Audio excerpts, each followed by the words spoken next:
दोस्तों, जुगल sir online classes में आपका हार्दिक स्वागत है। आज मैं आपको बताने जा रहा हूँ कि अपन जो पढ़ने जा रहे हैं वो है आपके सुरक्षा सावधानी अर्थात सेफ्टी प्रिकॉशंस, जो कि अपन आज पढ़ने जा रहे हैं। जो क्रमबद्ध रूप से पढ़ते जा रहे हैं उसी में ही आज आपका अगला चैप्टर ये है। और इस पर अपन जो पढ़ रहे हैं सुरक्षा सावधानी एक्चुअल में होती क्या है, चाहे आपके कोई भी दुनिया भर की ट्रेड हो या इंजीनियरिंग ब्रांच हो या डिप्लोमा हो, डिग्री हो, कुछ भी हो या आईटीआई हो, इससे फर्क नहीं पड़ता। दुनिया के जिस भी जगह पर खड़े हो या कुछ भी कार्य कर रहे हो कहीं पर भी, वहाँ प्रत्येक स्थान पर, प्रत्येक जगह, प्रत्येक समय इंसान को हमेशा सुरक्षा और सावधानी से ही कार्य करना चाहिए। चाहे देखिएगा, अब बात करते हैं अपन कि सुरक्षा सावधानी जनरली ज़्यादा यूज कहाँ आती है। एक्चुअल में अपन जब वर्क पीरियड करते हैं तो कार्यशाला में जब कार्य करते हैं, जॉब वगैरह बनाते हैं, तो उस पीरियड में अपन को बहुत ज़्यादा सुरक्षा सावधानियां रखनी पड़ती है। और यही चीज़ें हैं जो अपन आज पढ़ने जा रहे हैं। अतः आज अपन क्रमबद्ध रूप से सुरक्षा सावधानियों को एक एक चीज़ विस्तार से पढ़ेंगे, ठीक है। इसीलिए सुरक्षा हेतु जो एक स्लोगन यूज लिया जाता है जो आपको अच्छी तरह से याद होगा। यूँ कहा जाता है, क्या है वो स्लोगन जिसको मैं यहाँ बताना चाहता हूँ। तो देखिएगा, जो स्लोगन है उसकी अगर बात करते हैं तो यहाँ क्लियर करते हैं तो क्या है ये स्लोगन, इसको क्लियर करिए। तो मैं आपको बताना चाहता हूँ कि देखिएगा, सुरक्षा के लिए एक वर्ड जो बार बार बोला जाता है वो है सावधानी हटी तो दुर्घटना घटी। वो हर मोड़ पर लागू होता है। यहाँ पर बात करते हैं सावधानी हटी, सावधानी हटी तो दुर्घटना घटी। तो ये बात आपको ध्यान रखना, सावधानी हटी दुर्घटना घटी। तो यहाँ पर बात करते हैं तो दोनों ही जो वर्ड है ये आपको ध्यान रखना है कि ये वर्ड आपके लिए स्पेशलाइज है, क्योंकि सावधानी हटने पर दुर्घटना घटी। चाहे कोई भी दुनिया में काम कर रहे हो या अपन ड्राइव ही कर रहे हो, बाइक ही चला रहे हो, तब भी रोड पे भी जगह जगह लिखा हुआ मिलता है, फैक्ट्री में भी जगह जगह लिखा हुआ मिलता है कि सावधानी हटी दुर्घटना घटी। तो कहीं ना कहीं अपन कोई ना कोई चीज़ में सावधानी नहीं बरतते हैं तो मतलब तो वहाँ पर दुर्घटना होना स्वाभाविक है। अब अपन बात करते हैं कि देखिएगा, यहाँ जो कोई भी काम करते हैं तो उसके लिए प्रत्येक के लिए सावधानी चाहिए, चाहे काम कोई सा भी करे। अब काम तो करते हैं, लेकिन काम करते समय कौन कौन सी सुरक्षा सावधानियां अपनानी चाहिए इस पर अपन बात करते हैं। तो सबसे पहले दुर्घटना जो होती है, ये दुर्घटना हुई अपन को, तो इस दुर्घटना का कारण क्या है। तो दुर्घटना कब घटती है, जब उसमें कोई न कोई कमी रहती है कार्य में, या कोई न कोई भूल चूक होती है, या कई प्रकार की दुर्घटनाएं हो सकती है। देखिएगा, यहाँ दुर्घटना का कोई कारण हो सकते हैं। तो जैसे बात करते हैं कि कार्य में ध्यान न होना, नशे में काम करना, ठीक है ना, रुचि नहीं होना, ठीक है। इसके बाद में जो है कार्य क्षेत्र का साफ सफाई नहीं होना, है ना, सुरक्षा सावधानियों को ध्यान में नहीं रखना, या फिर मशीन का खराब होना और फिर भी चला लेना, जर्जर मशीन होना, जर्जर औजारों का उपयोग करना, है ना। तो यहाँ अगर बात करते हैं अरुचि होना, है ना, मन नहीं लगना, है ना। देखिए, यहाँ पर जो किसी भी प्रकार से हो सकता है, कई स्टेप हो सकती है, यहाँ 10 15 20 प्रकार की जो है, कई प्रकार की जो है कारण हो सकते हैं जिसके कारण दुर्घटना घटित होती है। तो सावधानी हटती है और दुर्घटना घटती है। तो इसी में मैं आपको क्रमबद्ध रूप से एक एक चीज क्लियर करना चाहता हूँ। तो देखिएगा, कैसे दुर्घटना घटी थी। तो दुर्घटना घटने के कारण, तो देखिएगा यहाँ क्या क्या कारण है दुर्घटना के कारण। तो देखिएगा, यहाँ हेडिंग लिख रहा हूँ मैं, दुर्घटना के कारण। तो दुर्घटना के कारण। अब कारण में क्या क्या कारण रहेंगे इसको स्पष्ट करना है। तो दुर्घटना के जो जो कारण हैं उसको अपन यहाँ पर क्लियर करते हैं। तो सबसे पहले कि क्या कारण है, सबसे पहले किस प्राथमिकता देंगे, तो मैं क्रमबद्ध रूप से आपको एक एक करके समझा जाता हूँ। तो सबसे पहला यहाँ लापरवाही क्या है। पहला, सबसे पहला अगर कारणों में आपसे पूछा जाता, कहीं न कहीं जो है कर्मिक की या श्रमिक की लापरवाही होती है। तो सबसे पहला कारण है लापरवाही। दुर्घटना का सबसे पहला कारण है लापरवाही। चाहे कोई भी एक्सीडेंट हो, उसका सबसे पहला कारण रहेगा लापरवाही। और कहीं न कहीं लापरवाही की गई है। तो सबसे पहले मैं बताता हूँ आपको कि यहाँ लिखता हूँ लापरवाही, लापरवाही। अब लापरवाही कैसी लापरवाही? देखिएगा, उसको कहीं ना कहीं जल्दीबाजी लगी हुई है, या मन नहीं लग रहा है, या फ़ोन पे बातें कर रहा है, या फिर उसको जल्दी जल्दी जाना है, या फिर वो कोई भी कारण हो सकता है ना। जो चीज़ जहाँ रखनी वहाँ नहीं रखी है, जो मर्जी है जहाँ पड़ी है, तो उससे गिर सकते हैं, एक्सीडेंट हो सकता है। मशीन पे भी यही ये होती है, लुब्रिकेशन समय से नहीं कराया, मेंटेनेंस समय से नहीं हुआ, कई चीज़ें हो सकती मशीनों में भी। तो कई प्रकार के कहीं पर भी किसी प्रकार का जो है कारण हो सकता है। इलेक्ट्रिसिटी में भी ये ध्यान रखने की बात है। यहाँ पर जैसे इलेक्ट्रिसिटी में स्विच को ऑन किया क्या, और स्विच ऑन, और उसके बाद आप कार्य कर रहे हो, मेन सप्लाई को बंद नहीं किया और आप उसी में ही जो कार्य कर रहे हो, तो इलेक्ट्रिसिटी में भी सेम यही कंडीशंस होती है। चाहे कोई भी हो, दुर्घटना का किसी प्रकार से कारण हो सकता है। तो ये पर्टिकुलर कोई अपन एक चीज़ को नहीं कहेंगे, तो कहीं भी लापरवाही बरती गई हो तो वहाँ पर तो देखिएगा, यहाँ कार्मिक के द्वारा या श्रमिक के द्वारा या कर्मचारी के द्वारा लापरवाही बरतना ही दुर्घटना का प्रमुख और पहला कारण है। तो ध्यान रखिएगा। दूसरा नंबर का कारण क्या होगा, तो ये भी बात बनती है। तो देखिएगा, नशे में कार्य करना, या नशे की आदत, नशे में कार्य करना। ठीक है, अब नशे में कार्य करता है, कार्य करना। अब आप जानते हो, यहाँ पर अगर कोई भी कार्मिक या श्रमिक जो है कार्य करता है, लेकिन वो नशे की हालत में कार्य करता है, सुबह से लेकर शाम तक डोला बना रहता है। डोला जानते हो ना? हाँ, शराब पीने वाला या कोई भी नशा हो सकता है, जरूरी नहीं दुनिया का जो भी नशा है, और नशे की आदत में ही वो कार्य करता, अर्थात बिना नशे में कार्य नहीं करता हो, या कभी कभी वहाँ पर ही कार्य क्षेत्र में ही नशा करता हो, और उसी में जो है कोई कार्य आ जाता है और उसको करने लगता है, कार्य ही उसी पीरियड में करता हो, तो ऐसे में दुर्घटना का प्रमुख कारण होगा। तो वहाँ पर दुर्घटना होने की संभावना ज़्यादा रहती है। क्यों? क्योंकि बॉडी के अंदर क्या है, नशा है, और नशे के कारण देखिएगा यहाँ ये चीज़ें होती है। दूसरी बात है अज्ञानता। अज्ञानता का मतलब क्या होता है कि कोई चीज़ के बारे में अपन को ज्ञान नहीं है, किसी भी मशीन के बारे में ज्ञात नहीं है, या किसी भी स्विच को ऑन करते हैं उसके बारे में क्लियर नहीं है, या फिर अपन को फ्यूज़ लगाना, हर फ्यूज़ के बारे में पता ही नहीं कि कौन सा लगाना या कौन सा तार प्रयोग लेना, और अपन चालू कंडीशन में ही अपन को स्विच ऑफ नहीं किया और कार्य करने लगे। ऐसी कई दुर्घटनाएं हो सकती है। मशीन में भी किसी मशीन की नॉलेज ही नहीं है, उस पर चला दिया और चालू कर दिया तो मशीन चल गई, पता नहीं क्या होगा, पता है आपको नहीं है ना, क्योंकि नॉलेज ही नहीं, और चालू कर दी, पता नहीं, वैसे अनजाने में छेड़ दिया। तो अनजाने में कोई भी चीज़ का जब ज्ञान ना हो तो उसे अपन को नहीं चलाना चाहिए। इसीलिए तो पहले बीटीसी बनाई जाती है। बीटीसी का मतलब होता है बुनियादी training centre, basic training centre, अर्थात बीटीसी में पहले ट्रेनिंग दी जाती है और उसके बाद ही कार्मिक को, अर्थात जो है कुशल कार्मिक को वहाँ पर लगाया जाता है। फिर वह कार्य के लिए उस ड्यूरेशन में जो है ट्रेनिंग की वो चीज़ें सारी यूज लेता है कि भाई इन चीज़ों को मेरे को ध्यान रखना होता है, अन्यथा एक्सीडेंट हो सकता है। ये चीज़ें छोटी छोटी है परंतु मोटी है, जो आपके लिए बेहद काम आएगी। तो दोस्तों, अपन यहाँ पर बात करें अज्ञानता, तो अज्ञानता भी ये प्रमुख कारणों में से है। अब बात करते हैं यहाँ पर अज्ञानता का बात क्या है। कभी कभी यूँ लगता है कि बहुत ही अधिक आत्मविश्वास, ओवर कॉन्फिडेंस बोलते हैं इसको, कोई चीज़ को नहीं मैं कर लूँगा, चालू लाइन में ही मैं तो कार्य कर लूँगा, विद्युत सप्लाई चलने दो मैं तो कार्य कर लूँगा।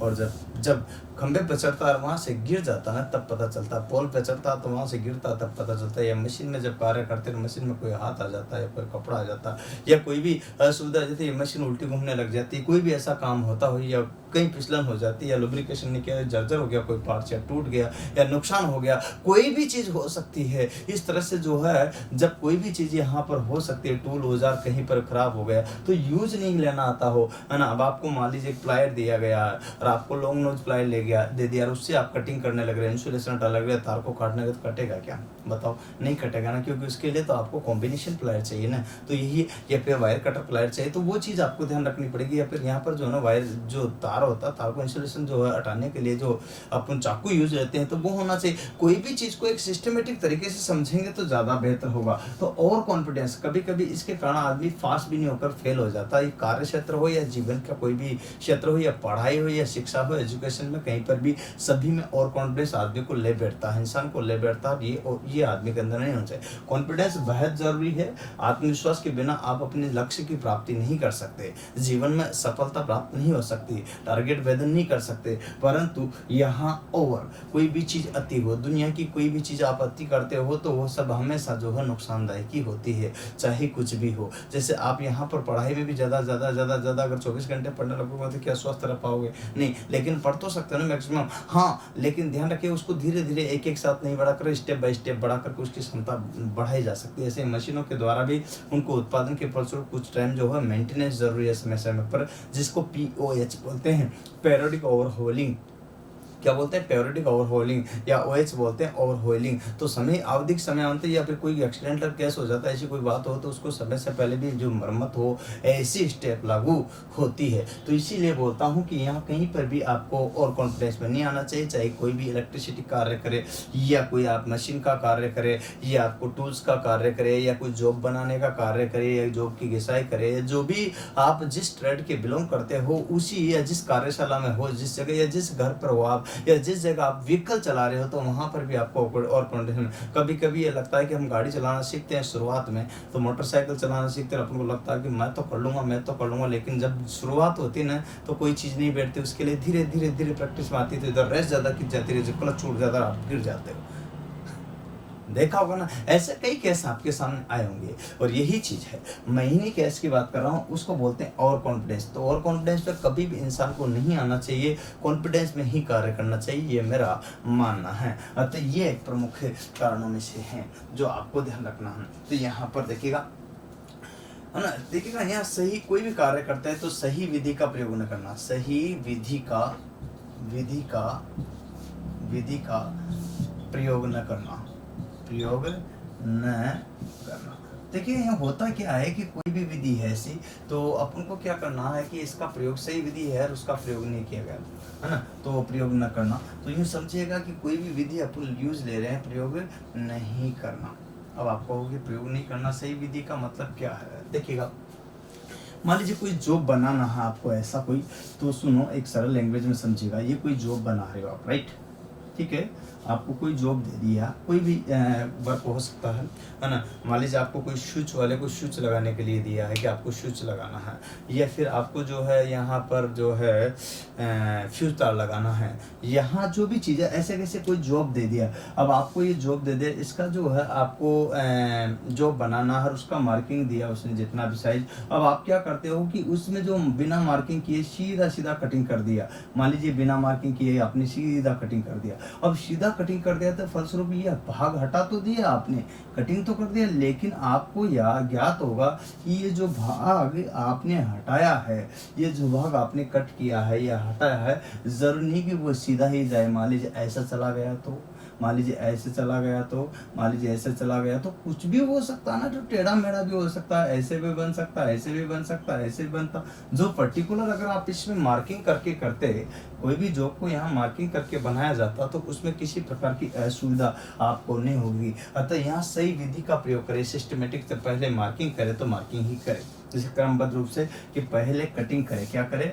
कटिंग। तो कटिंग करोगे यहाँ पर तो उसको बोलते हैं यहाँ हेक्साइन। क्या बोलते हैं? हेक्साइन। तो हेक्सा के द्वारा करें तो इसको बोलते हैं हेक्साइन। जैसे मैं आपको एक विधि भी बताता हूँ, ये सभी में आता है, आप किसी भी जॉब की कटिंग कर रहे हो, सभी ट्रेड के लिए कॉमन चीज़ें है। हेक्सा के द्वारा यहाँ कटिंग करते हो कोई जॉब की। अब कटिंग के बाद उसको क्या करते हैं, यहाँ पर आपको वाइस पर जकड़ना होगा, है ना, बेंच वाइस पर क्या होगा, जकड़ना होगा, तो क्लैंपिंग करोगे। क्या करोगे? क्लैंपिंग, है ना। तो यहाँ पर देखिएगा हेक्सा के बाद है यहाँ पर क्लैंपिंग करना पड़ता है, उसको क्या करना पड़ता है? क्लैंपिंग।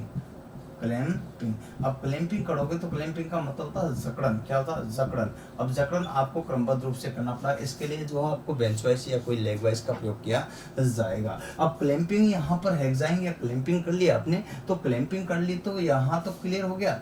सामान्यतः अपन बेंच वाइस का प्रयोग करते हैं सभी शॉप में, लेकिन कभी कभी फोर्जिंग अर्थात बड़े जॉब के लिए या गर्म जॉब के लिए जो है लेग वाइस का भी प्रयोग किया जाता है, भारी जॉब है तो कटिंग कर ली, जकड़न कर लिया। अब जकड़न के फलस्वरूप उसको देखिएगा, यहाँ जकड़न करोगे, लेकिन उस कटिंग के बाद में यहाँ पर सबसे पहले ध्यान रखना है, यहाँ जकड़न कर लिया, लेकिन उसमें जो है आपको क्या करनी पड़ेगी, यहाँ देखिएगा क्लैंपिंग की स्टेप बन जाएगी। लेकिन क्लैंपिंग से भी पहले चाहे आप तो वो कर सकते हो मार्किंग। क्या कर सकते हो? मार्किंग, है ना, निशान लगा सकते हो, मार्किंग। और मार्किंग मतलब समझोगे, यहाँ पर मार्किंग किससे करते हैं?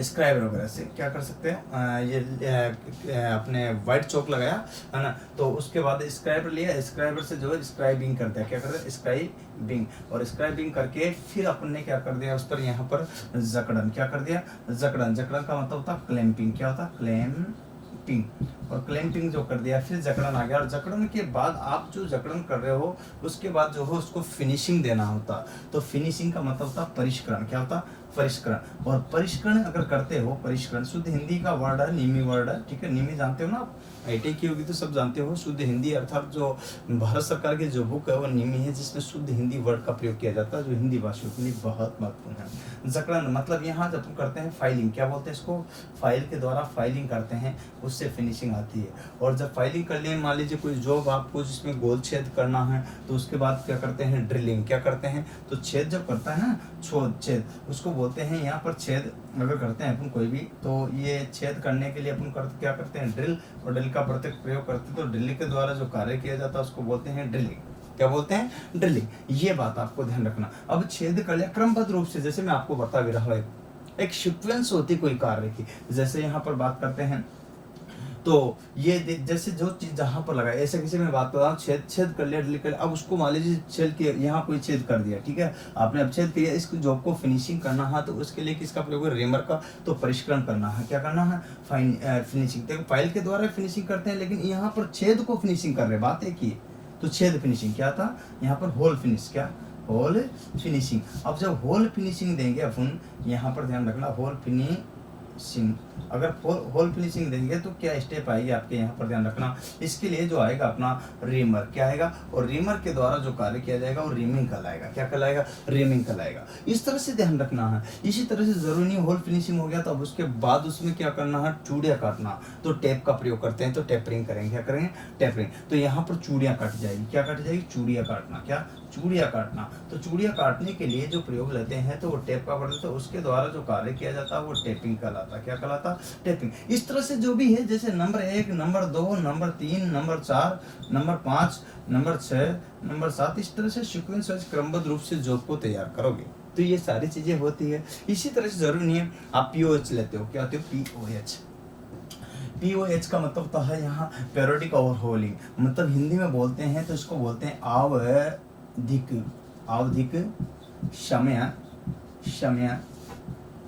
मरम्मत, ठीक है, ये होता है पीओएच, पीरियोडिक ओवरहोलिंग मतलब आवधिक समय मरम्मत। आप इसको तो ऐसा नहीं समझोगे, मैं बताऊं सरल भाषा में, इस चीज़ को ही समझिएगा, थोड़ा सा ध्यान दीजिएगा। ये पीओएच का मतलब तो आपकी मोटरसाइकिल समझिएगा, आप 6 महीने बाद 7 महीने बाद जैसे नहीं लेते तो टाइम पीरियड देते कि इस टाइम से आपको 3 महीने में, 4 महीने में, 6 महीने में, साल भर में, 2 साल में, इस टाइप से एक फिक्स टाइम पीरियड के दौरान आपको क्या कराना होता है, इसको सर्विस कराना, जिसको आप सर्विस बोलते हो, क्या बोलते हो सर्विस। सिर्फ सर्विस का मतलब उसने टाइम निर्धारित किया था, पीओएच हुआ। लेकिन अगर ओएच होता है, क्या होता, ओवरहोलिंग, इसका मतलब होता ओवरहोलिंग, क्या होता, देखिए मरम्मत, क्या होता, आवधिक नहीं बोलेंगे इसको, मरम्मत बोलेंगे, क्या मरम्मत।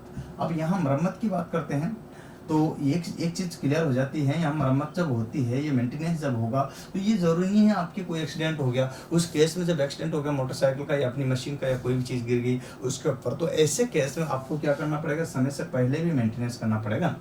आपको 3 महीने बाद ही मशीन को सही करना था, या जनरेटर को, मोटर को, अल्टरनेट को मेंटेनेंस करना था, लेकिन उससे पहले उसमें कोई टेक्निकल इश्यूज आ गया या कोई चीज़ उस पर गिर गई या कोई एक्सीडेंटल केस हो गया, तो उस केस में आपको समय से पहले भी करना पड़ेगा। तो ये जो सर्विस कराते हो यही चीज़ आपको समय अनुसार करनी पड़ती है। तो इसी तरह से उसमें आपको देखिएगा, जब भी कोई चीज़ का आप मेंटेनेंस लेते हो, चाहे ट्रेड कोई सी भी, उससे फर्क नहीं पड़ता, मैटर ये नहीं है, तो उसके लिए एक यहाँ पर सेम कंडीशन लागू होगी। और सेम कैसे होगी, तो इसमें पीओएच लागू होगा। पीओएच का मतलब तो पीरियोडिक ओवरहोलिंग, आवधिक समय मरम्मत, और आवधिक का मतलब अवधि के अनुसार समय मरम्मत। और उसमें जब भी करते हो तो कोई भी चीज़ को सबसे पहले अपन खोलते हैं, तो कोई भी चीज़ को ऊपर वाले को खोलते हैं, फिर ब्रिंग को खोलते हैं, फिर उसमें लास्ट में जो है योक वगैरह को हटा करके अंदर जो भी ले जाते हैं, तो ज़्यादा खराबी उसी हिसाब से तो करते हैं। मोटरसाइकिल सर्विस मान लो, या अपने machine motor generator motor alternator मान लो, या कोई मशीन मान लो, या कोई टूल मान लो, औजार मान लो, तो सबका एक ये होता है सीक्वेंस कि किस तरह से क्या क्या करना होता है। तो ये छोटी छोटी बातें हैं, परंतु मोटी बातें हैं जो मैं आपको बता रहा हूँ। तथा आपको यहाँ पर जो है क्या करना है कि सही विधि का प्रयोग है। अब आप जो है सबसे पहले यहाँ ये करने लगे तो बाद में ऐसा कैसे होगा। अब आपने जो है पहले कटिंग नहीं की, पहले घिसाई करने लगे, तो ऐसा थोड़ी ना होगा यार, नहीं समझ रहे हो।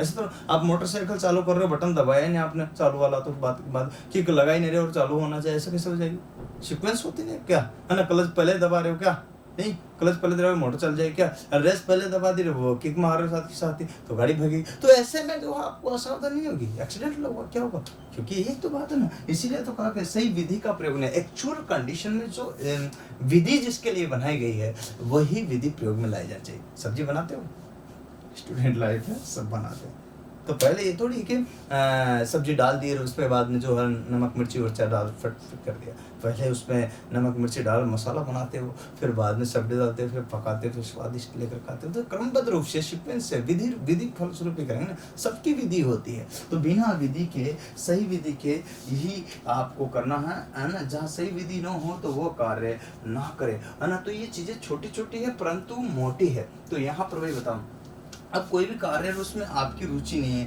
तो अरुचि क्या है, अरुचि। तो रुचि ना होना, जैसे कभी कभी आपने जैसे मान लीजिए यूँ समझो किसी ने इंजीनियरिंग कर रखी है, डिप्लोमा कर रखी। मैंने कई दोस्तों को सुना है और सुना के देखा भी प्रैक्टिकली रियल लाइफ में, रेलवे जीवन के दौरान ड्यूटी के पीरियड में ये चीज़ें मैंने इन 10 सालों में सीखने को मिली है ड्यूटी करते हुए, कि बहुत सारे लोग जो आते हैं और बहुत गजब की तैयारी करके IAS RS ना दुनिया भर की जो SSC बैंकिंग और रेट जो दुनिया भर की तैयारियाँ होती है वो सारे के सारे जो है पता है ग्रुप डी में फॉर्म भर देते हैं। 2.37 करोड़ लोगों ने भरा था 2018 की भर्ती में, याद होगा आपको, ध्यान होगा। अच्छा ध्यान दीजिएगा, वो 2.37 करोड़ जो है ऑस्ट्रेलिया जैसे देश की तो आबादी नहीं है, परंतु फॉर्म भरा गया था। और ऐसे केस में अब क्या होगा, जब फॉर्म भरा तो वो जो है जो IAS की तैयारी करता, जो RS की तैयारी करता, जो इंजीनियर की तैयारी करता, जो JEE की तैयारी करता, इस टाइप से जो तैयारी कर रहा था, SSC की तैयारी कर रहा था, बैंक की तैयारी, उसको ग्रुप डी में लगा दिया और उसके बाद जो है उसकी नौकरी लगी, उसको झोला दे दिया, 35 किलो वजन ले जाकर रेल की पटरियों को ठोकता रहा। तो बताए वो बंदा कार्य कर पाएगा नहीं कर पाएगा ना।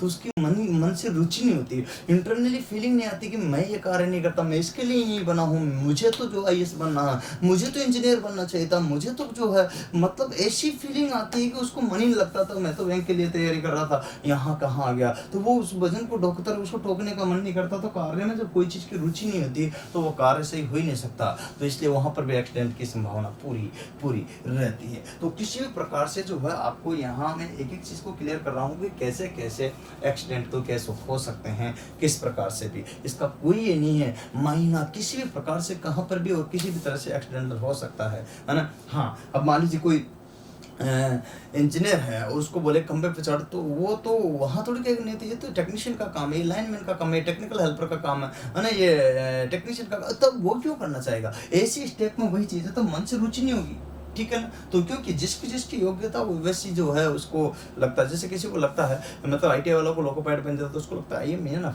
इससे ज़्यादा तो मेरे लिए कोई नौकरी नहीं हो। तो ITI वाले के लिए लोको पैड जैसी पोस्ट है IAS से कम नहीं, है ना, हुई ना। तो ये चीज है, तो वही चीज मैं आपको बता रहा हूँ। तो कंडीशन को आपको समझना है और यही। अब कहीं पर भी आपको जो है जल्दीबाजी करते, क्या करते हो, जल्दीबाजी। और जल्दीबाजी में आपने ये तो कहावत सुनी होगी कि जल्दीबाजी का काम शैतान का होता है, और तुमने भी कई बार ऐसी जल्दीबाजी अर्थात शैतान का काम किया होगा। जो भी कि कहीं जाना है, घर पे फास्ट बाइक चलाते हो, घर पे पहुंचने के लिए कहीं गिर जाते हो, एक्सीडेंट हो जाता है, पहले पहुंच गए, समय से पहले पहुंच गए। तो जल्दीबाजी में भी एक्सीडेंट की संभावना पूरी है।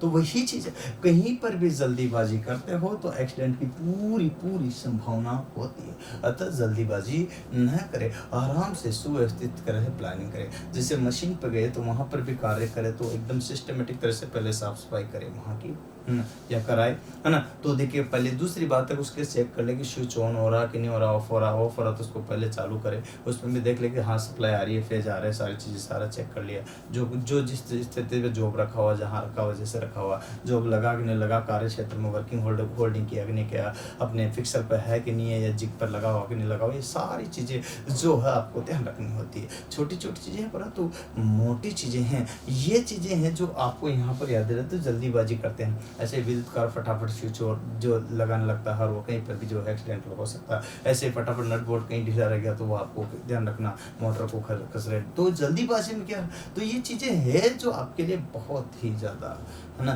तो ध्यान रखना हम ये। फिर स्पार्किंग होगी, ब्लास्ट भी हो सकता है ना। तो ऐसे जहाँ पर भी कार्य कर रहे, ट्रांसफार्मर पे या फिर कहीं पर भी कर रहे हो और वहाँ पर भी कहीं जल्दीबाजी की तो मामला बहुत भयंकर और भयानक हो सकता है। कई बार आपने देखा हो कई विद्युत कार के जो खंभे पर चढ़ते के दौरान जो एक्सीडेंटल केस में, क्योंकि सुरक्षा सावधानियों का उपयोग नहीं करते, परिणाम स्वरूप मौत हो जाती है। कारण क्यों, क्योंकि कहीं पर भी गिर जाते हैं, देखा होगा, तो ये वजह है इसकी। ऐसे कैसे कई मशीनों में भी आ जाते हैं क्योंकि वो सेफ्टी का प्रयोग नहीं करते हैं, कहीं भी सेफ्टी का प्रयोग नहीं किया, सुरक्षा सावधानी करके, तो ये जो है दुर्घटना हो जाती है। ऐसी कई वजह रहती है जिसके कारण एक्सीडेंट हो जाता है। इसीलिए तो कहा गया कि कार्य सब बाद में आता है, पहले आता है सुरक्षा सावधानियां, बाद में कार्य होता रहेगा। आज नहीं तो कल होगा, कल नहीं तो परसों का एक सिस्टम है कार्य का, तो चल जाएगा। कार्य को आप आज नहीं 2 दिन बाद भी कर सकते हो, और नहीं होगा तो कोई नहीं, इकोनॉमिकली नुकसान हो गया, लेकिन फिजिकली अगर नुकसान हो गया तो आपके एक्सीडेंटल केस हो गया तो उसमें कैसे क्या लौट क्या होगा, क्या नहीं ना। तो ये चीज़ें, या कोई हाथ पैर कुछ भी फ्रैक्चर्स हो जाता तो उसके बाद क्या हालत होती है, कैसे जीत पाओगे, पता चलता ना। तो जीवन में ये चीज़ें हैं जो आपको मैं बता रहा हूँ। तो जल्दीबाजी कतई नहीं करे, परंतु चलना भी है, रुकना नहीं। इसका मतलब ये भी नहीं है कि चलना नहीं है, चलना भी है, रुकना नहीं है। तो धीरे धीरे ही सही, परंतु चलते रहिए, चलते रहिए। क्यों, क्योंकि ज़िंदगी का तरीका कि ज़िंदगी एक भोर है, सूरज की तरह निकलती रहिए, धीरे धीरे ही सही, परंतु चलते रहिए। क्यों, है ना, ठहरोगे एक पाँव तो थक ही जाओगे ना। तो इस तरह से आपको जो है चलना है, तो ठहरना नहीं है, रुकना नहीं है। आगे इसी क्रम में मैं बात बताना चाहता हूँ आपको। तो यहाँ पर मशीन खराब होना, मान लीजिए कोई मशीन खराब है, मशीन की दशा खराब होना, मशीन की दशा खराब होना, दशा खराब होना। अब मशीन खराब है या उसकी दयनीय स्थिति है, बहुत पुरानी हो चुकी है, तो उस केस में क्या होगा, एक्सीडेंटल हो सकता है। क्या हो सकता है, एक्सीडेंटल हो सकता है। कारण क्योंकि आप चला रहे हो, जर्जर हो रही है, चला रहे हो, जर्जर हो रही है। आपकी मोटरसाइकिल में भी ऐसा होता है। जो आपके देखा होगा बहुत सारे जो ओवरब्रिज बने होते हैं अपने रेलवे के नीचे के लोहे के होते हैं, उनकी भी 25 साल के लगभग एज होती है। उसको अगर देखा, अगर चेक करके आगे बढ़ा देते हैं, लेकिन एक समय बाद भी उस पर ट्रेन चलती रहती है, तो कभी कभार एक्सीडेंट हो जाता। तो ये भी वजह होती है, सभी जगह होती है। ऐसी की ऐसी मशीन भी कोई खराब है या जर्जर अवस्था में है और बराबर कई सालों से कार्य कर रही है, उसको जुगाड़ करके चला रहे हो, तो जुगाड़ वाला जो कार्य है ना, क्योंकि अपने देश में सबसे ज़्यादा जुगाड़ी काम होते हैं, तो वो बहुत ही एक्सीडेंट कर सकता है, मशीन का भी और आपका भी, दोनों तरह से हो सकता है। अतः ये चीज़ें जो है छोटी छोटी है परंतु मोटी है। इसके बाद अगर बात करते हैं, मशीन की दशा खराब हो सकती है, और जिस औजार से आप काम कर रहे हो, मान लीजिए कोई औजार की दशा भी तो खराब हो सकती है। औजार की दशा खराब होना, तो देखिए औजार की दशा जो खराब है, अगर मान लीजिए औजार की दशा जो आज जिस औजार से मान लीजिए स्पिनर है, आप कस रहे हो और वो बहुत जर्जर है, तो आपने ताकत लगा करके उसको जो है ना, फास्टनर को अर्थात नट बोल्ट को कस रहे थे, उसी पीरियड में वो टूट गया तो झटका लगेगा, आपके कोहनी पर, हाथ पे छिल जाएगा, लग जाएगी, भयंकर एक्सीडेंट हो सकता है। तो ऐसी स्थिति में तो यहाँ पर मैं बता रहा हूँ, औजारों की दशा भी सही होनी चाहिए। ये चीज़ आपको ज्ञात तो होना चाहिए, तब जाकर के आप करवाओगे। तो इसका मतलब ये है कि औजार की दशा सही होनी चाहिए, तो औजार की दशा भी बिल्कुल सही होनी चाहिए। तो ये सावधानियों वाली बात है, सुरक्षा सावधानियों के अंतर्गत आता है, इनका ही अपन जिक्र कर रहे हैं, जो बहुत ही जरूरी है। अतः यहाँ पर देखिएगा, और यहाँ पर औजार का उचित उपयोग न करना, अगर बात करता हूँ मैं आगे, तो इसी में चलो मैं इधर लिख देता हूँ। देखिए मैं बात करना चाहता हूँ आपसे यहाँ पर अगले क्रम में, तो यही चीज़ है जो आप देख पा रहे हो। तो अपन देखिए आगे क्या आता है, इसमें ध्यान दीजिएगा। चलिए बात करते हैं, यहाँ लीजिएगा। अब आपके सामने आ जाता अगला कि क्या आ जाता है कि औजार का उचित उपयोग न करना, औजार का उचित उपयोग न करना। मान लीजिए ऐसा कोई औजार है आपके पास, अब आपके पास मान लीजिए क्या होता है कि कभी कभी अपने पास नट और बोल्ट को खोलना, पास्टर को खोलना, उसके लिए मुझे किसकी जरूरत है बोलो? स्पिनर की। स्पिनर की जरूरत होगी ना भाई। मुझे मान लीजिए कोई नट बोल्ट को खोलना है ऐसे में, और इस नट और बोल्ट को मुझे खोलने की जरूरत है। अब जब नट बोल्ट को मुझे खोलने की जरूरत है तो इस केस में आप यहाँ इसको खोलोगे, लेकिन एक बात बताओ भैया, इसमें तो चूड़ियाँ भी कटी हुई है, ये बढ़िया कसा हुआ है, लेकिन नट बोल्ट को खोलना है। आप यहाँ देखिएगा, ध्यान से देखना बात को, आप यहाँ जो यूज लोगे इसमें ध्यान देने की बात ये है। अब इसके लिए नियमानुसार क्या बना है आपको मैं प्रैक्टिकल करके बताता हूँ। इसके लिए नियमानुसार जो बना है उसका अगर जिक्र किया जाए तो वो है आपके, ध्यान दीजिएगा, यहाँ से लीजिएगा। अब यहाँ से अपन ले रहे हैं तो ये चीज़ आपके लिए यहाँ नियमानुसार बनी हुई है। अब इसी क्रम में यहाँ से लीजिएगा तो ये चीज़, अब आपके ये जो बना हुआ है ये क्या है, ध्यान दो, ये क्या है, इससे बोलते हैं स्पेनर। अब इस स्पेनर से खोलोगे तो कोई दिक्कत नहीं आएगी। अब इससे साइज का स्टैंडर्ड साइज का है, मान लीजिए 12 से अपन बात करते हैं तो 14 वाला इधर, इधर 12 वाला ऐसे दिया गया, तो इधर 12 और इधर 14 दिया गया। तो जो 12 या 14 दिया गया तो यहाँ पर 12 का ही खोलोगे ना। अब स्पेनर यहाँ लेकर हो आप 15 वाला यूज ले रहे हो क्या, या 16 वाला यूज ले रहे हो, तो देखिएगा यहाँ जो mm का जो साइज का स्टैंडर्ड साइज जो गिवन है वो आपके क्या होगा, ये इस पे पिछलेगा, और जैसे ताकत लगा रहे हो तो लग जाएगी हाथ में, हाथ टूट सकता है, ऐसा हो सकता है। जरूरी नहीं, कभी कभी हिंदुस्तान में जुगाड़ है, इसकी जगह स्पिनर की जगह प्लायर का भी यूज करते हैं, जो कि प्लायर आपको पता है यहाँ नट बोल्ट को खोलने के लिए नहीं बना हुआ, वो तो केवल तार के ऊपर से इंसुलेशन हटाने के लिए बना हुआ, या तार को ऐंठने के लिए बना हुआ। किसके लिए? तार को ऐंठने के लिए, तार के ऊपर से इंसुलेशन रहे, तार को कट करने के लिए बनाया गया है, न कि जो है आपके यहाँ जो है नट बोल्ट को और तार फास्टनर को खोलने के लिए बनाया गया। बंधक को खोलने के लिए इसको नहीं बनाया गया। तो यहाँ इसको बात बता रहा हूँ तो मैं यही चीज़ बता रहा हूँ, तो ये चीज़ आपको क्लियर होना चाहिए ना, सभी के लिए लागू होती है, ठीक है ना। तो ये जो चीज़ मैं बता रहा हूँ कि उचित औजार का प्रयोग न करना। कभी कभी क्या करते हैं, देखिएगा आपके पास मान लीजिए ये वायर है कोई दो, एक ये कॉपर का एल्यूमिनियम का, इनको ऐंठना है, या कॉपर के दोनों वायरों को क्या करना है, ऐंठना है। अब ऐंठना तो है, परंतु आपके पास ऐंठने के लिए क्या क्या होना चाहिए, जबकि लॉन्ग नोज प्लायर हो या फिर कोई भी चीज़ जो है ऐंठने के लिए, आप ऐंठने के लिए चाहिए। अब आपको ऐंठने के लिए जो है अपन किसका प्रयोग करते हैं, प्लायर का। और आप देखिएगा यहाँ पर जो है प्लायर का प्रयोग न करके हाथ का ही प्रयोग करते हैं, हाथ से जुगाड़। अब हाथ से कोई वायर आपके उंगली में घुस गया, ब्लड निकल गया, है ना। तो ये चीज है जो सुरक्षा सावधानियों के अंतर्गत आती है। तो यहाँ उचित औजार का प्रयोग नहीं करना, ठीक है ना। अब इंसुलेशन हटाना आपको, मान लीजिए कोई वायर का इंसुलेशन हटाना, और आप लॉन्ग नोज प्लायर का प्रयोग कर रहे हो जो कि ऐंठने के लिए प्रयोग में आता है, तो ऐसा कैसे होगा, गलत है ना। तो ये चीज़ है। मान लीजिए आपको जो है इलेक्ट्रिक सप्लाई चेक करना है, इलेक्ट्रिक सप्लाई के लिए टेस्टर चाहिए, क्या चाहिए, फेज टेस्टर का प्रयोग करोगे, लेकिन नियॉन टेस्टर का प्रयोग करोगे। लेकिन आपको मैं बताता हूँ कि जब फेज टेस्टर का प्रयोग कर रहे हैं इलेक्ट्रिक सप्लाई के लिए, तो एक बात तो मुझे क्लियर बताइए कि जैसे फेज टेस्टर का यूज़ कर रहे हो, आपके बल्ब चल जाए पता चल जाए, लेकिन आप ओनली टेस्टर का यूज़ करके नहीं होगा, देखा जाएगा तो क्या होगा, एक्सीडेंट नहीं हो सकता क्या, सप्लाई आ रही कि नहीं आ रही, कैसे करोगे, लेकर करके चेक करते, चालू लाइन में कार्य कर लेते हैं बहुत सारे, तो वो गलत है। उसका तरीका यहाँ सुरक्षा सावधानियों के अंतर्गत नहीं आता, उससे एक्सीडेंट की संभावना अक्सर बनती होती भी है कई बार, और वही वजह है। और इसमें जान माल का बहुत नुकसान हो सकता है, ठीक है ना। चलो इकोनॉमिकली नुकसान भुगता जा सकता है, लेकिन फिजिकली नुकसान, शारीरिक नुकसान को नहीं भुगत सकते दोस्तों। तो यही चीज़ है, जीवन अमूल्य है, इसमें सभी चीज़ों को ध्यान रखना पड़ेगा। तो ये चीज़ आपको ध्यान रखना। मानसिक दशा की बात करते हैं, मेंटली प्रिपेयर होना चाहिए। मानसिक दशा की अगर बात करते हैं तो मानसिक दशा सही ना होना, देखिएगा ना होना। बहुत सारे जो है कर्मचारी ऐसे होते हैं जिनकी मेंटली दशा सही नहीं होती है, घर से परेशान आते हैं, है ना। तो घर से परेशान आते हैं, बहुत परेशानियां होती है अलग अलग। या देखिएगा कई बार मैंने देखा है ड्यूटी के टाइम, जब मेरी लोको पाइलट में नौकरी लगी थी तब हमें विशिष्ट सलाह दी जाती थी, और एक नोटिस भी आया था, याद होगा आपको, नहीं है तो मैं बता दूं, न्यूज़पेपर में भी आई थी उस टाइम पर बात, अभी भी आती रहती है अक्सर, कि एक लोको पाइलट को हमेशा ड्यूटी के दौरान उनके घर वालों को एक सलाह दी गई थी, घर वालों में अर्थात बीवी बच्चों को आता है, कि उनसे लड़ाई झगड़ा न करे ड्यूटी से पूर्व खास तौर से, और उनको प्रेम करे, कहने का मतलब ये है कि जब ड्राइवर कोई लोको पायलट जब जा रहा है ट्रेन चलाने और उस पर मान लीजिए मेंटली प्रेशराइज है गया, अब उसका दिमाग तो वही है, कोई लड़ाई झगड़े का दिमाग चल रहा है और वो ट्रेन चला रहा है, और वो जो है ट्रेन चला रहा तो उसमें जो है आप पता है बताना था हॉर्न पोंक पोंक पोंक नहीं बजाया, फिर क्या हो सकता है, एक्सीडेंट हो सकता है। ऐसी स्टेप में कहीं पर भी आप इलेक्ट्रिशियन हो और विद्युतकार हो, खंबे पे चले गए, खंबे पे चले गए, आपका दिमाग तो लड़ाई झगड़े में घर से लड़के आए हो, अब पता चला ऊपर खंबे पे चले गए और मेन स्विच को बंद ही नहीं किया, फिर ऐसे में क्या होगा, एक्सीडेंट होगा।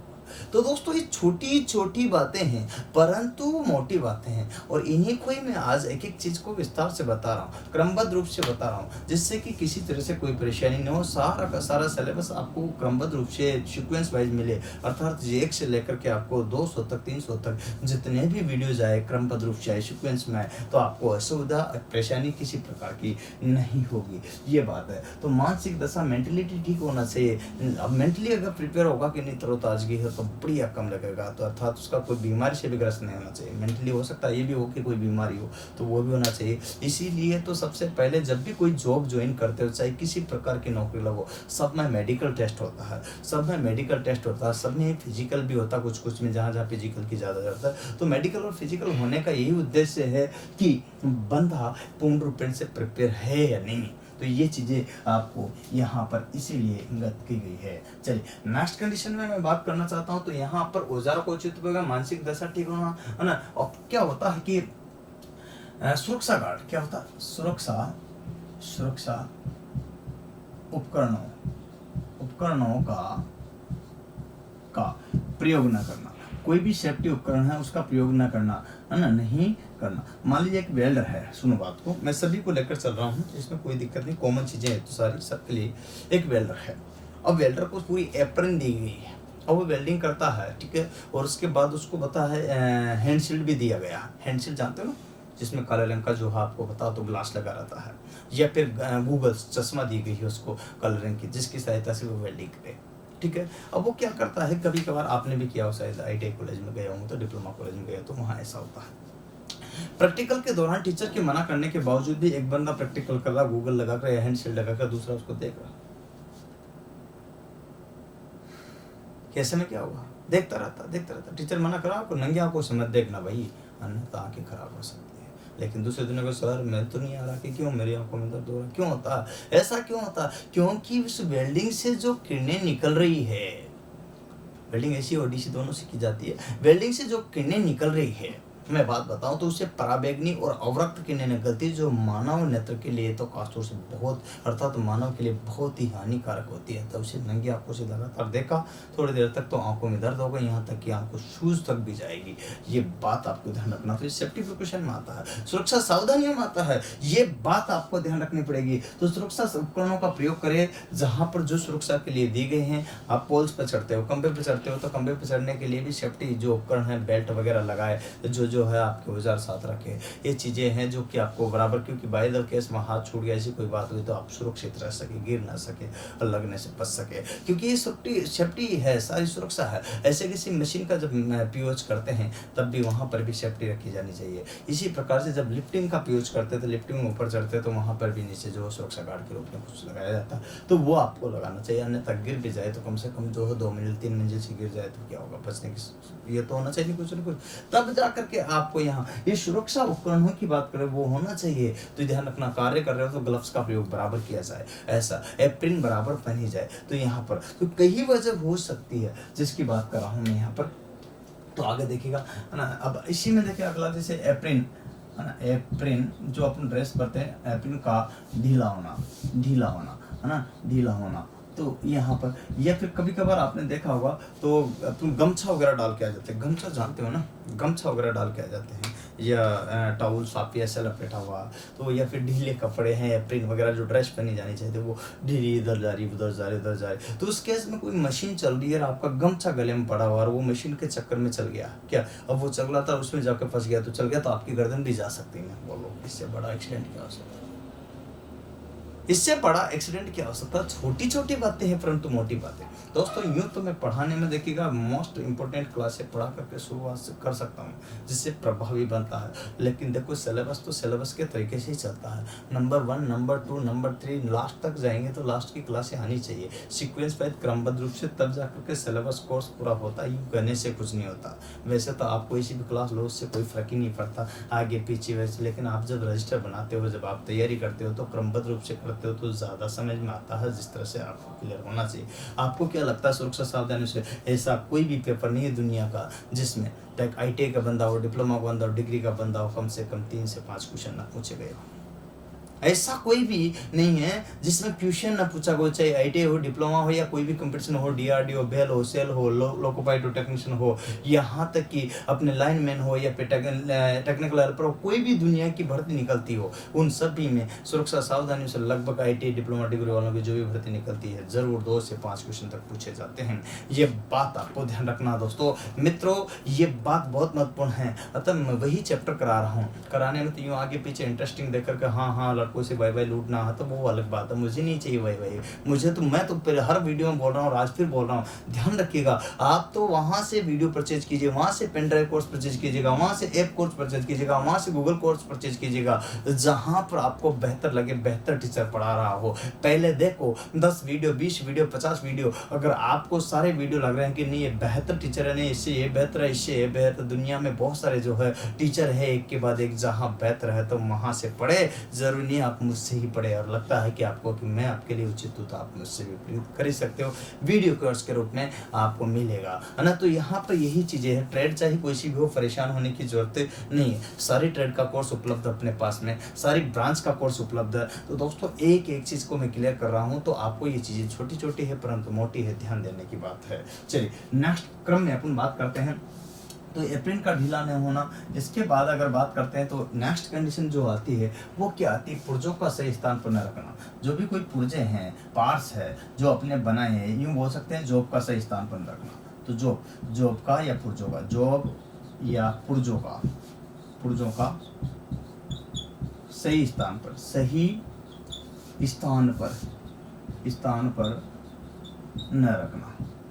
ध्यान रखना। मैं आपको इसमें क्वेश्चन भी बताऊंगा कि कैसे क्वेश्चन आएंगे, तो आपको यूँ न लगे कि नहीं पता नहीं इससे आएंगे कि नहीं आएंगे, सर एक क्यों बता रहे। तो सबका एक मतलब है। मैं बताने में तो आपको यहाँ अट्रैक्टिव क्लासें बता करके बढ़िया जय हिंद जय भारत वंदे मातरम बोल सकता हूँ, लेकिन दोस्तों उससे कुछ नहीं होगा।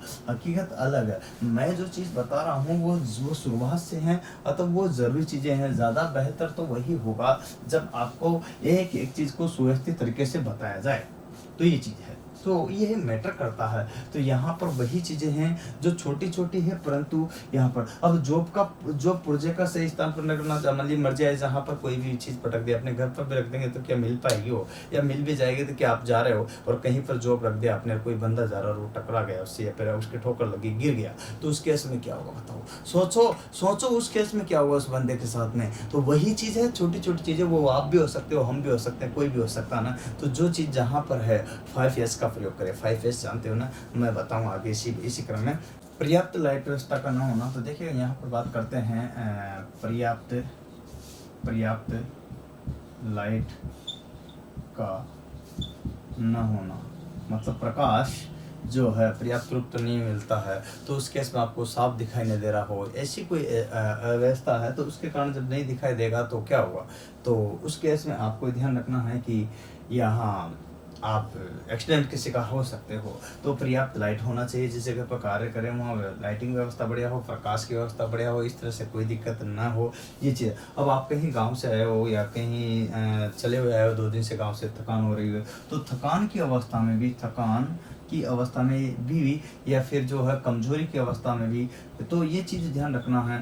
तो कमजोरी या थकान की अवस्था में भी जो है आपको कार्य नहीं करना चाहिए इस तरह से, क्योंकि अगर कमज़ोर हो या बीमार हो या फिर थकान हो रही ज़्यादा, तो उस केस में आपको ड्यूटी छुट्टी ले लेनी चाहिए, अन्यथा उस पीरियड में काम करोगे तो क्या होगा, बहुत ज़्यादा। अब ये भी हो सकता है कि एक और वजह आपको हो सकती है कि बहुत ज़्यादा काम कराया हो, तो समय जो दिया गया हो ओवर टाइम कराया हो, क्या ओवर टाइम काम करा रहा हो। तो ओवर टाइम मतलब समय समय से, है ना, कार्य, समय से अधिक कार्य, देखिए आपको 8 घंटे कार्य करना, 10 कराया गया, 12 कराया गया, लेकिन उससे भी ज़्यादा अगर कार्य कराया गया तो उस केस में भी क्या होगा, आप मना कर सकते हो कि नहीं मुझे नहीं करना, अन्यथा एक्सीडेंट हो सकता है, ये बात ध्यान रखनी है। तो ये चीज़ें छोटी छोटी है परंतु मोटी है, नियम है। एक ये बॉडी है, बॉडी भी एक समय सीमा तक ही कार्य करेगी, नहीं करेगी, अन्यथा जो है ये थक जाती है, मशीन ही जो चलती रहेगी। तो यहाँ ओवर टाइम पर ज़्यादा करना और समय से ज़्यादा कार्य करना भी, ये भी आपके लिए होता है। अगर बात करते हैं तो इसी में मैं एक और बात बताना चाहता हूँ, जैसे कहीं बैटरी सेक्शन है इलेक्ट्रिशियन वालों के, और बैटरी सेक्शन में वहाँ पर कहीं पैक्ड है, और पैक्ड है तो इसका मतलब वो गैस बाहर नहीं निकल पाएगी, उस केस में जो है कोई भी एक्सीडेंट हो सकता है।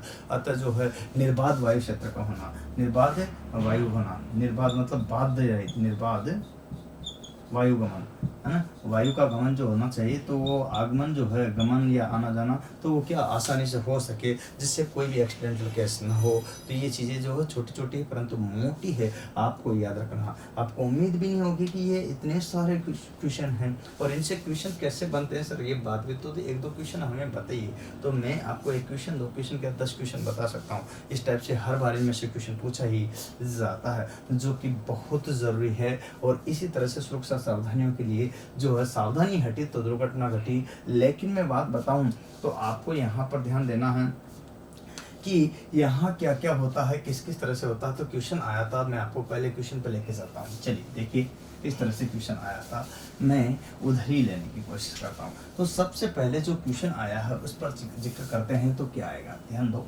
सबसे पहले जो क्वेश्चन आया है एग्जाम में, अब आपको होगी सर कहाँ आया है।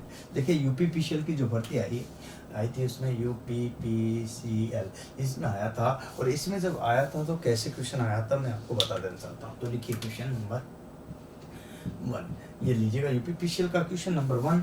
और इसमें यूँ था कि कार्य के दौरान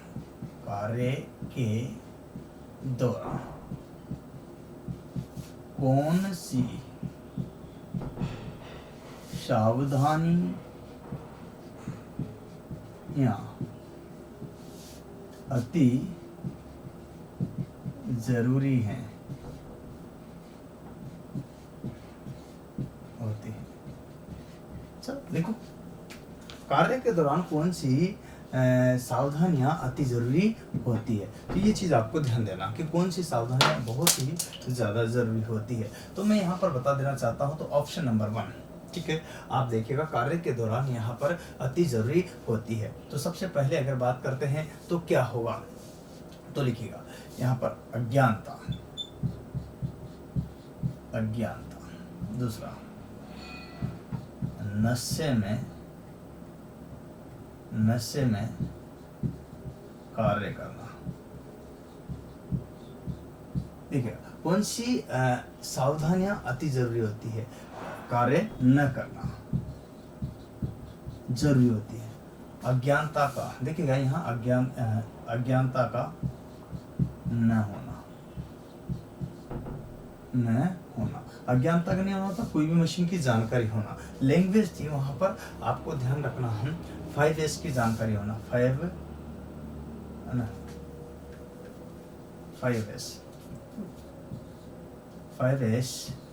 की जानकारी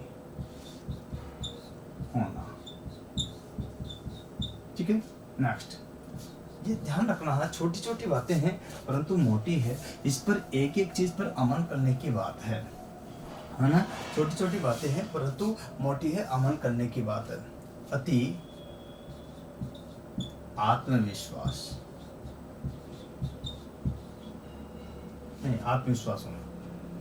होना जरूरी होती है। तो यहाँ उल्टा क्वेश्चन पूछा गया था, आत्मविश्वास होना। अब आप कहोगे सर इसमें कौन सी चीज है जो यहाँ पर ध्यान रखनी पड़ेगी, तो इसमें दी गई कार्य के दौरान कौन सी सावधानी अति जरूरी है, तो ये भी जरूरी है। ध्यान दीजिएगा, मैं बताता हूँ कौन कौन सी जरूरी है। तो ये भी जरूरी है, यहाँ पर अज्ञानता नहीं होनी चाहिए, कोई भी चीज़ की जानकारी हो तभी कार्य करना चाहिए उसका। तो नशे में भी कार्य न करना चाहिए, तो ये भी जरूरी है, तो ये भी जरूरी है। अब 5S की जानकारी भी होना चाहिए, आत्मविश्वास भी होना चाहिए, कोई कार्य करेगा नहीं मैं कर लूँगा श्योर, कोई दिक्कत नहीं किसी प्रकार। तो ये सारे के सारे से अब आप कहते हो सर क्वेश्चन, अरे भाई इसी में आपको रोक दिए ना, बताओ अब इसका आंसर क्या होगा? तो इसका आंसर यही होगा, देखिएगा नोट डाल करके अपन लिख देते हैं, नोट डाल करके ये सारी जो चीज़ें आपको बताई गई, ये सारी चीज़ें ये किस में समाई हुई है? यहाँ 5S में। तो यहाँ पर आएगा, देखिएगा 5S की जानकारी होना।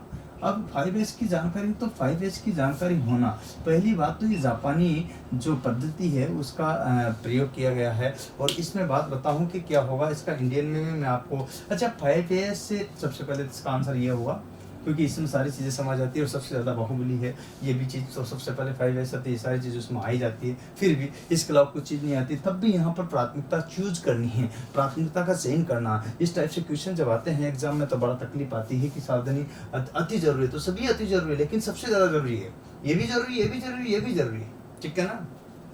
ये भी जरूरी, ये भी जरूरी, ये भी जरूरी, ठीक है? समझ रहे बात को? मान लीजिए आपको भूख लगी है तो क्या जरूरी है? उसके लिए पैसे चाहिए, ठीक है, पहली बात। कि काम चाहिए क्या, ठीक है, पहली बात। काम भी चाहिए तब पैसे आएंगे, पैसे आएंगे। या फिर उसके लिए रोटी चाहिए, या फिर उसके लिए आटा चाहिए। तो सबसे पहले आपको प्राथमिकता देखनी, तो ये चीजें सारी चीजें चाहिए, लेकिन प्राथमिकता किसको? अगर आटा रखा तो खाना बनाओ, खाओ, पहले तो भूख मिटाओ, फिर जाओगे ना काम पे। तो ये चीजें हैं, ऐसे कि ऐसे यहाँ पर 5S सबसे पहले प्राथमिकता में रखना है। देखिएगा यहाँ पर तो 5S की ही मैं जानकारी होना। 5S क्या होता है इसके बारे में अपन चर्चा करेंगे इससे पिछले वाला वीडियो में क्रमबद्ध रूप से। 5S की जानकारी क्या होती है, 5S किस प्रकार से होता है, इनमें क्या क्या चीज़ें होती है, इसका मैं एक वीडियो जारी करूँगा अभी इसके बाद, जो कि बेहद ज़रूरी है। अतः उससे क्वेश्चन पूछे भी जाते हैं और आते भी है। और मैं दोनों को इंडियन प्रणाली में क्या किया गया, जापानी में उसका यूज़ क्यों किया गया, किस तरह से क्या क्या हुआ, ये सारा बताऊँगा।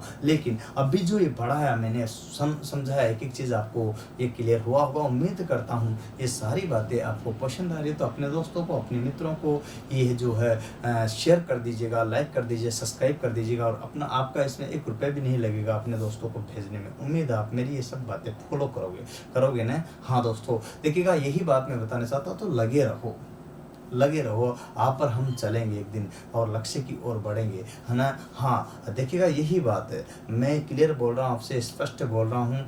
जिंदगी में अगर आगे बढ़ना है तो नन्ही चींटी की तरह चल लेते हैं। देखिए कहते हैं ना, यहाँ पर कोशिश करने वालों की कभी हार नहीं होती और लहरों से डर के नौका पार नहीं होती।